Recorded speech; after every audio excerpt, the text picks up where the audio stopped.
இன்னைக்கு நம்ம சேனல்ல வந்து நான்வெஜ் வரிசையில சண்டே சமையல் என்ன பார்க்க போறோம்னா, நல்ல ஒரு மீன் குழம்பும், மீன் வறுவலும் தான் பார்க்க போறோம்.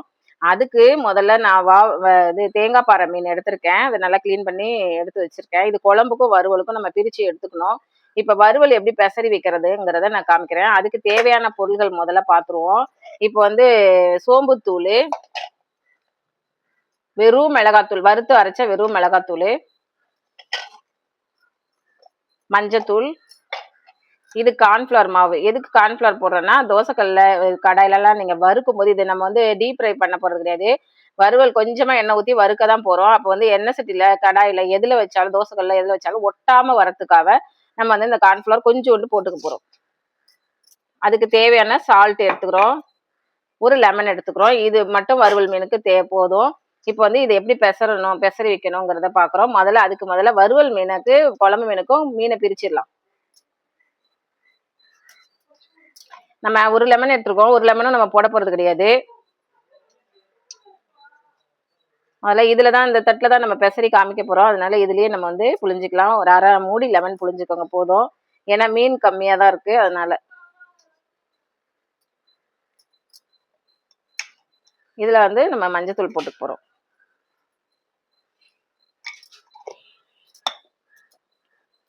தேவையான அளவு உப்பு, வறுத்து அரைச்ச சோம்புத்தூள் 1.5 ஸ்பூன் போட்டிருக்கேன். வறுத்து அரைச்ச காஷ்மீரி சில்லியும் நீட்ட மிளகாவும் சேர்ந்து, காஷ்மீரி சில்லி ஏன் கலந்து வச்சிருக்கேன்னாக்கா, கலருக்காவையும் நீட்ட மிளகாய் காரத்துக்காவையும் நம்ம சேர்ந்து வச்சிருக்கோம். நல்லா காரம் 3 ஸ்பூன், அது காரம் தான் நமக்கு இது, அதை போட்டுக்கோங்க. அதுக்கப்புறம் வந்து நம்ம கார்ன்ஃப்ளவர் சேர்த்துக்கிறோம்.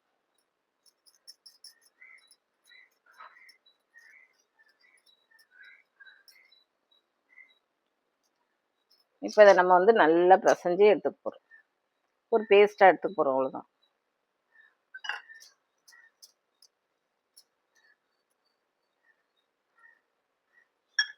அந்த மீனில் வந்து நம்ம தடவுற அளவுக்கு கொஞ்சம் லூஸாக பிசைஞ்சிக்கோங்க. ரொம்ப திக்காக பிசைஞ்சோம்னா அது நம்ம கையிலேயே திரண்டு திரண்டு வரும். அதனால இந்த அளவுக்கு கொஞ்சம் லூஸாக பிசைஞ்சிக்கோங்க.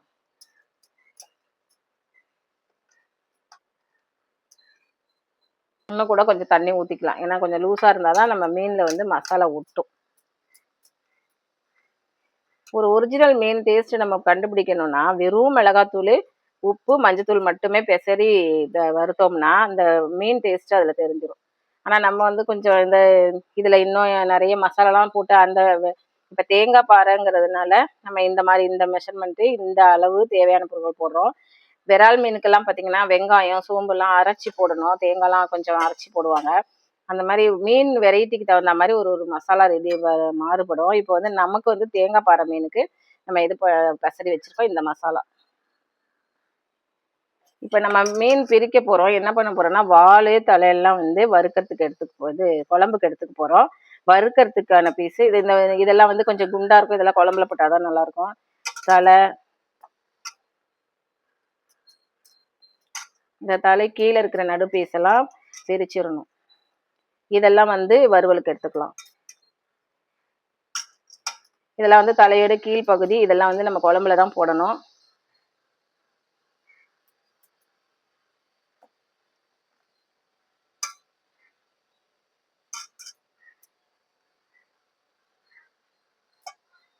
இதெல்லாம் வந்து வாலுக்கு பின்னாடி இருக்கிற பீஸு குண்டா இருக்கும். இதை நம்ம குழம்புக்கு போட்டுக்கலாம். எங்கள் வீட்டில் 4 பேர் இருக்கிறதுனால 4 பேர் அளவு மீன் எடுத்திருக்கோம். இப்போ இது வந்து நம்ம குழம்புக்கு எடுத்துக்கிறது. இப்போ இது வறுவல் மீனை நம்ம எப்படி பெசறதுன்னு பார்க்கலாம்.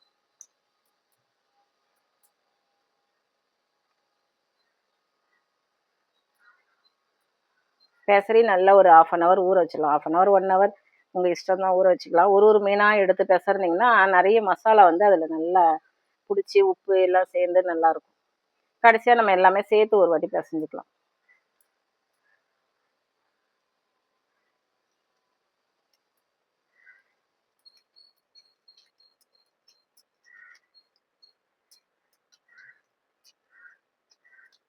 இப்படி பிசைஞ்சு ஊற வைக்கும்போது நல்லாயிருக்கும். நல்லா மசாலாலாம் பார்த்தீங்கன்னா இப்படி நல்லா ஊறி இருக்கும். நம்ம எடுத்து வறுக்கும் போது நான் காமிக்கிறேன். இவ்வளோதான், மீன் வறுவலுக்கான மசாலா ரெடி ஆயிடுச்சு. இப்போ இது ஒரு ரெஸ்ட் டைம் கொடுத்துருவோம். ஒரு 1 ஹவர் டைம், மீன் குழம்பு வைக்கிற டைம் கூட நீங்கள் ஊற வச்சுக்கலாம். இப்போ வந்து அடுத்து நம்ம பார்க்க போகிறது வந்து மீன் குழம்புக்கு தேவையான பொருள் பார்க்க போகிறோம். அதுக்கு என்னென்ன எடுத்துருக்கோம்னா, இது அரிசி களைஞ்ச 2வது தண்ணி, அதை எடுத்து வச்சுக்கோங்க. 2வது தண்ணி 3வது தண்ணி நீங்கள் ரெண்டுத்துக்குமே குழம்பு என்ன அளவு தேவைப்படுதோ அதை எடுத்து வச்சுக்கோங்க. அது இல்லைனாலும் பரவாயில்ல, நார்மல் தண்ணியில் நீங்கள் பண்ணலாம். நான் வந்து கழனி தண்ணி எடுத்து வச்சுருக்கேன். இப்போ புளி வந்து நம்ம வந்து ஒரு சின்ன ஆரஞ்சு, கமலா ஆரஞ்சு சைஸுக்கு நான் எடுத்து வச்சுருக்கேன். இதில் வந்து எங்கள் ஊரில் வாங்குற புளி இதெல்லாம். இது வந்து என்னன்னு கேட்டிங்கன்னா, பழைய புளியும் புது புளியும் கலந்து வச்சுருக்கேன். அடுத்தது கருவேப்பிலை எடுத்து வச்சுருக்கேன். தாளிப்பு வடகம் எடுத்து வச்சுருக்கேன். தாளிப்பு வடகம் நான் ஏற்கனவே எங்கள் சேனலில் போட்டிருக்கேன். லிங்க்கு கீழே இருக்கும், போய் பாருங்கள். அதுக்கப்புறம் பச்சை மிளகா எடுத்து வச்சுருக்கேன், 2 பச்சை மிளகா. அதுக்கப்புறம் தாளிக்கிறதுக்கு சின்ன வெங்காயம், பெரிய வெங்காயம் எடுத்து வச்சுருக்கேன். இப்போ இதுக்கு வந்து குழம்பு தூள் தான் நம்ம பயன்படுத்த போகிறோம். அதனால் குழம்பு தூள் நல்லா வறுத்து அரைச்ச இதை எடுத்து வச்சுருக்கேன். மஞ்சத்தூள் சேர்க்க போகிறோம். தேவையான உப்பு, கல் உப்பு எடுத்து வச்சுருக்கோம். இதுக்கு அரைக்கிறதுக்கு என்ன பண்ணுறோம், தேங்காயும் தக்காளியும் அரைச்சிக்க போகிறோம். அதுக்கப்புறம் இந்த மீன் குழம்புக்கு தேவையான மாங்காய் இல்லைனாலும் பரவாயில்ல, ஆப்ஷனல் தான். என்கிட்ட இருக்குது, அதனால நான் போடுறேன்.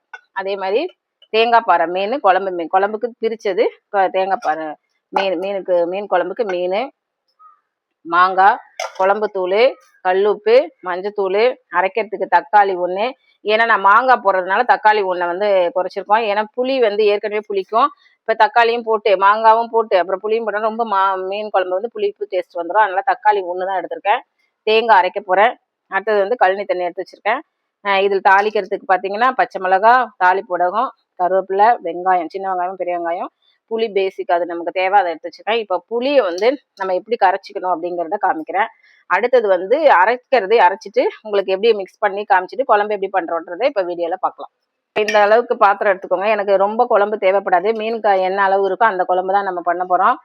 இப்போ இதில் கழனி தண்ணியை ஊற்றியே நம்ம கரைச்சிக்கிறோம்.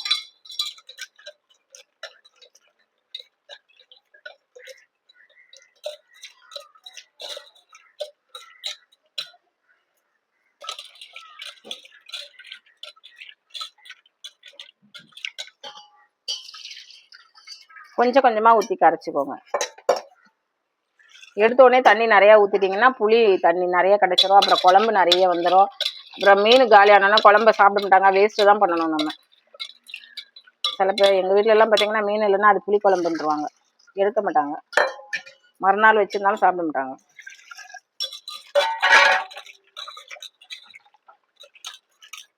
இப்போ தெரியும், நல்ல சக்கை எடுத்துட்டேன் பாருங்க. வெறும் பச்சை தண்ணி மாதிரி வந்துருச்சு பாருங்க. அந்த அளவுக்கு நம்ம கசக்கி எடுத்துக்கணும்.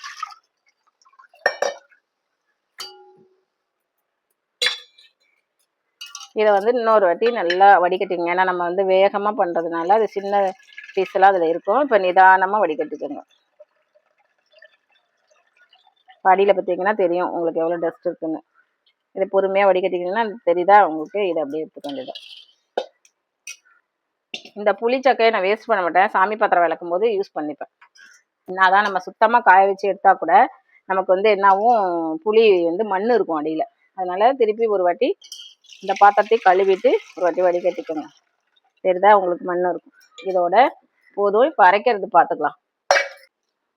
இப்போ என்ன பண்ணுறோம், இதில் வந்து தேவையான அளவு உப்பு போடுறோம். இந்த அளவு உப்பு தேவைப்படும், அதனால இதில் உப்பு போட்டுறோம். இதில் மஞ்சத்தூள் சேர்த்துறோம். ஆனால் தாராளமாகவே போட்டுக்கோங்க மஞ்சத்தூள். அதுக்கப்புறம் இந்த குழம்பு மிளகாய் தூள் போட்டுறோம்.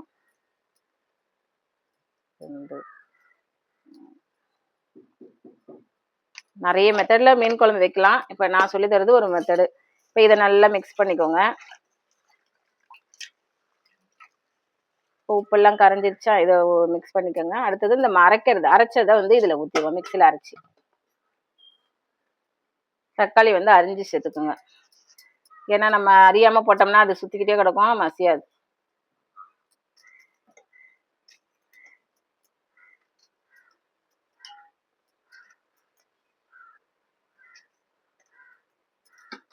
இப்போ வந்து தேங்காய் சேர்த்து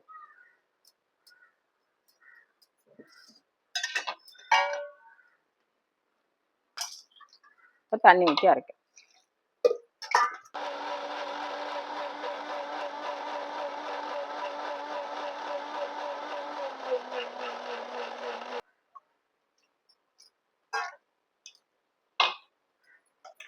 இந்த அளவு அரைச்சாச்சு.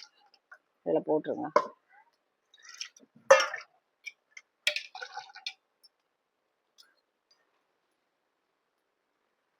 இப்போ இதில் என்னென்ன சேர்த்துருக்கோம், முதல்ல புளி கரைச்சிக்கிட்டோம், அப்புறமே வந்து உப்பு போட்டிருக்கோம், அப்புறம் மஞ்சத்தூள், குழம்பு மிளகாத்தூள் போட்டுட்டு தேங்காய் தக்காளி அரைச்சி மிக்ஸ் பண்ணி வச்சுருக்கோம். மஞ்சத்தூள் போட்டு நல்லா மிக்ஸ் பண்ணி வச்சுருக்கோம். பார்த்தாலே தெரியும் இந்த அளவு. இது கொதிச்சு நமக்கு திக்காக வர வரைக்கும் நம்ம வந்து இப்போ தாளித்து கொதிக்க விடணும். வாங்க எப்படி செய்யறதுன்னு பார்த்துடலாம்.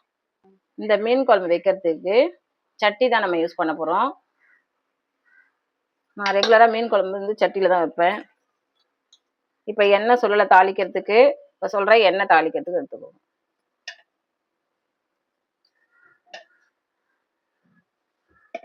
இப்போ எண்ணெய் நல்லா காஞ்சிருச்சு. இப்போ என்ன பண்ணலாம், முதல்ல நம்ம வந்து தாளிப்பூடகம் சேர்த்துக்கலாம்.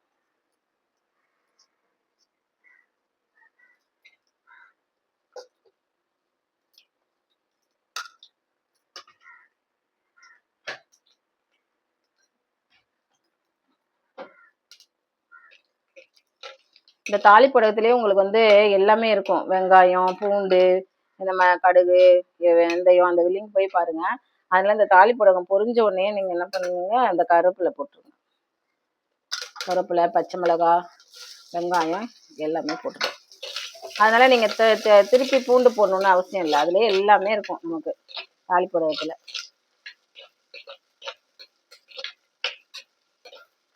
நல்லா வெங்காயம் வதக்கிட்டு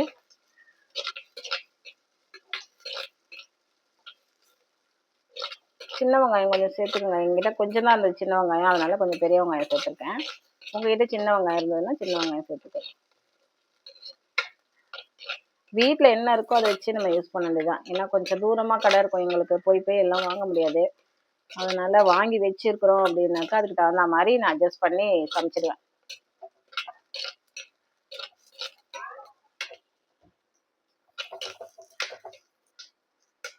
இப்போ வெங்காயம் வதங்கிருச்சு.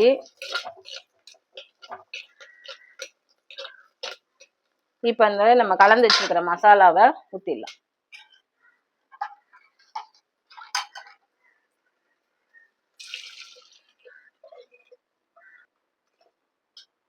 இவ்வளோதான். குழம்பு நல்லா கொதிச்சோன்னே கொஞ்சம் ஒரு 10 நிமிஷத்துல கொதிச்சோன்னே மாங்காய் சேர்த்துக்கலாம். அப்புறம் நல்லா திக்கானோன்னா மீன் சேர்த்துக்கலாம்.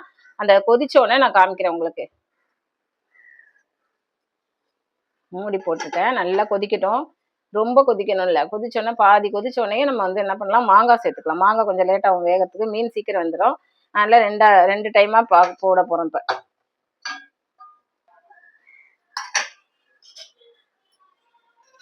இப்போ இந்த ஸ்டேஜில் மாங்காய் சேர்த்துக்கணும். பார்த்தீங்கனாலே தெரியும் நல்லா கொதிச்சிருக்கு. இந்த ஸ்டேஜில் நம்ம வச்சிருக்கிற மாங்காவை போட்டுருங்க.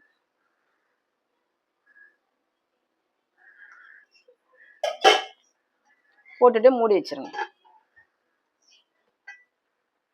இப்போ மாங்காய் போட்டதுக்கு அப்புறம் இந்த பாருங்க மீன் குழம்பு எவ்வளோ திக்காயிடுச்சு பாருங்க. இந்த ஸ்டேஜில் தான் நம்ம வந்து மீன் போடணும்.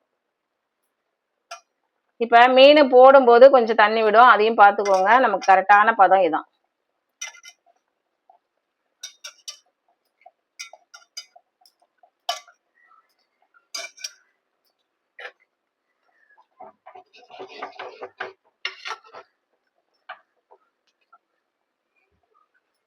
இப்போ இந்த ஸ்டேஜில் சாரணி போட்டுக்கோங்க.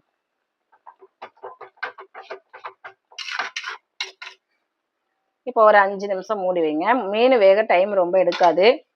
இப்போ வந்து மீன் போட்டுட்டேன். இப்போ மூடி போட்டு ஒரு 5 நிமிஷம் கொதிக்க விடுவோம். இப்போ வந்து மீன் போட்டோன்னே பாருங்க மீன் எப்படி வெந்திருக்குன்னு. இப்போ வந்து கொத்தமல்லி எல்லாம் போட்டு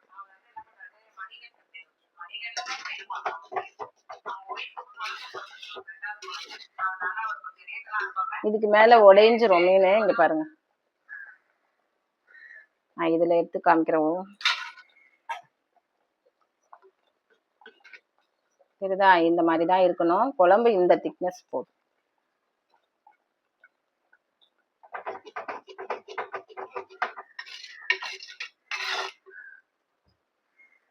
ஓகே ஃப்ரெண்ட்ஸ், இப்போ வந்து நம்ம சிம்பிளாக வீட்டில் இருக்கிறத வச்சு எப்படி ஒரு தேங்காய் பாறை மீன் வாங்கி குழம்பு வச்சுருக்கோம். அடுத்து வறுவல் பார்க்கலாம். இதை பார்த்துட்டு செஞ்சு பார்த்துட்டு எப்படி இருக்குன்னு சொல்லுங்க. இப்போ வந்து அடுத்து வந்து நம்ம ஃப்ரை பார்க்க போகிறோம். ஃப்ரை வந்து மசாலா போட்டு ஊற வச்சுருந்தோம்ல, ஃப்ரை பார்க்கலாம். அதுக்கு வந்து நான் இண்டாலியம் தோசைக்கல்லு தான் எடுத்திருக்கேன். அது வேகிற அளவுக்கு எண்ணெய் இருந்தால் போதும். எண்ணெய் நல்லா காயட்டும்.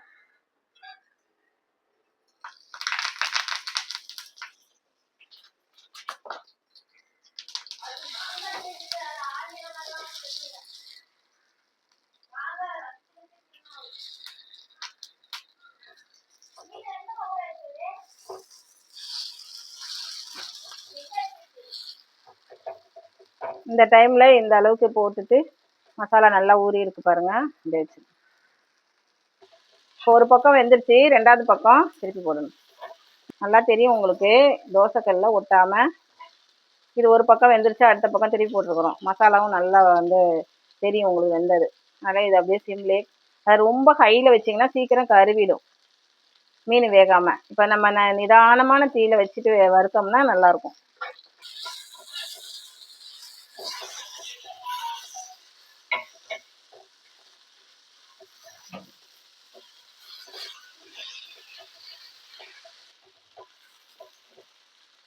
மீன் வறுவல் உங்களுக்கு ரெடி ஆயிடுச்சு.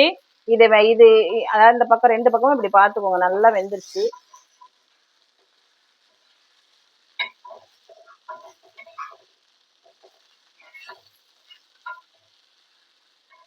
மசாலாலாம் நம்ம வறுத்து அரைச்சிருக்கிறதுனால அந்த பச்சை ஸ்மெல்லு அதெல்லாம் வராது. அதனால இப்படியே போதும். இதோட நிறுத்திக்கலாம்.